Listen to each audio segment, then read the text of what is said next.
তো হ্যালো বন্ধুরা, কেমন আছেন আপনারা? তো চলে এলাম আজকেও আবার একটা নতুন অন্যরকম ভিডিও নিয়ে। তো আজকে কোনো ভিডিও বানাতে পারিনি বাইরে, তাই সোজা আমি বাড়ির দিকে চলে আসলাম। এসে নিয়ে হালকা করে দরজাটা খুলে নিয়ে ভিতরে চলে এলাম। আর এসে নিয়ে যেটার কাজ, মা কোথায়, তো এসেই দেখি মা শাক ধোয়াধুয়ি করছে। তো আমি ডাকছি তো কোনো রেসপন্স করছে না। আমি তো ভুলেই গিয়েছিলাম মা যে সকালে আমাকে একটা কাজের কথা বলেছিল। বন্ধুরা, এই জায়গাটা আমাকে পরিষ্কার করতে বলেছিল মা। চটপট রান্নাঘরে গিয়ে দেখি তো আজকে তো ডিম রান্না করার প্রস্তুতি চলছে। আর এদিকে ভাত হয়ে গেছে, আর মা এদিকে কাটাকাটি করছে কি রসুন। তো ফার্স্ট টাইম মায়ের সামনে এরকম ক্যামেরা নিয়ে ভিডিও বানাচ্ছি।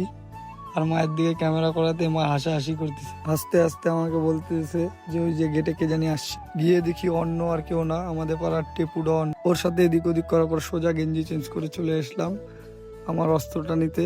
অস্ত্র নিয়েই আমি সোজা চলে এসলাম বন্ধুরা আমার উদ্দেশ্য আর কি বলবো বন্ধুরা, উদ্দেশ্য তো একটাই, আমাকে এখন এই জঙ্গল পরিষ্কার করতে হবে। কোনো কিছু চিন্তা ভাবনা না করে সোজাসুজি নিজের কাজ শুরু করে দিলাম। তো এই জায়গাটা আমাদের গেটের একদমই সামনে। এই জায়গাটায় খুবই আবর্জনা জঙ্গল হয়ে গেছে। আমি সব পরিষ্কার করে দিচ্ছি, আর অনেকদিন ধরে পরিষ্কার করা হয় না, তাই কোনো কিছু ভাবনা চিন্তা না করে পরিষ্কার করতে লাগলাম। তো পরিষ্কার করতে করতে হঠাৎ চোখ গেল আমার এই বেগুন গাছটার দিকে। তো বেগুন গাছটা এর আগে লক্ষ্য করিনি ঠিক এভাবে, তো আজকে আমি প্রথম লক্ষ্য করলাম। তো দুটো আবার বেগুনও ধরেছে দেখি। এত অযত্নে থাকার পরেও এত সুন্দর ফল দিয়েছে গাছটি।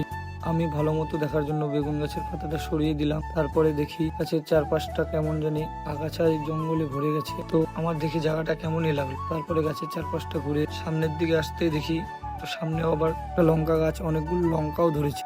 জানি না লঙ্কাগুলা ঝাল হবে না মিষ্টি, তবু ট্রাই করে দেখা যাবে, তোমাদেরকে জানাবো অবশ্যই ঝাল হলে। লঙ্কার হিসাবটা পরে করতেছি, আগে বেগুন গাছের নিচটা ভালো মতো পরিষ্কার করে নিই। চারপাশে জঙ্গল পরিষ্কার করতে করতে আমার চোখ গেল আবার বেগুন গাছটার দিকে। দেখি বেগুন গাছটায় ফুলও ধরেছে। ধীরে ধীরে কাজ করার পর আমার প্রায় মোটামুটি বেগুন গাছের চারপাশে জঙ্গল পরিষ্কার করা হয়ে গেছে। আর এই গেটের সামনে জঙ্গলগুলো আপনারা দেখছেন, এগুলাও পরিষ্কার হয়ে গেছে, মোটামুটি করে রেখে দিয়েছি। আজকের জন্য একটুখানি থাকলো, দেখা হবে নেক্সট ভিডিওতে। ততক্ষণের জন্য বাই বাই।